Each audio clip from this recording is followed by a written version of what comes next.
Hello guys, आप सब लोग कैसे हो। मेरे एक न्यू ब्लॉग में आपका स्वागत है।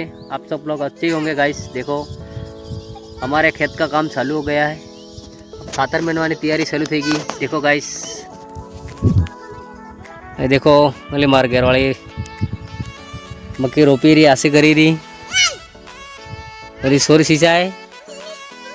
देखो मुझे मारने के लिए आ रही। देखो गाइस, मेरे साथ मजाक मस्ती करती। और अब खातर मेनवानी तैयारी चाली रही। देखो गाइस, और हमारे जो काम कौन कौन करेगा सब हमारे आदिवासी भाइयों जरा कमेंट में बता दीजो गाइस।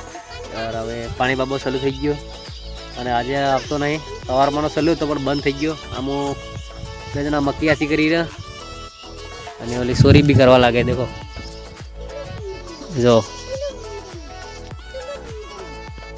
देखो गाइस, आ हमार खेती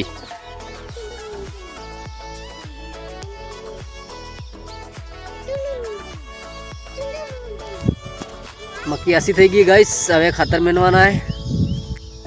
और अपना इधर पानी आई नहीं आई गाइस, बता दो मने। मारा वीडियो कहाँ तक दिख रहा, कितना तक दे रहे हो बता दो गाइस, कमेंट कर दो। और मिलते हैं अगले ब्लॉग के साथ। तब तक आप लोग मुझे सपोर्ट करो गाइस। जय जवाहर, जय आदिवासी।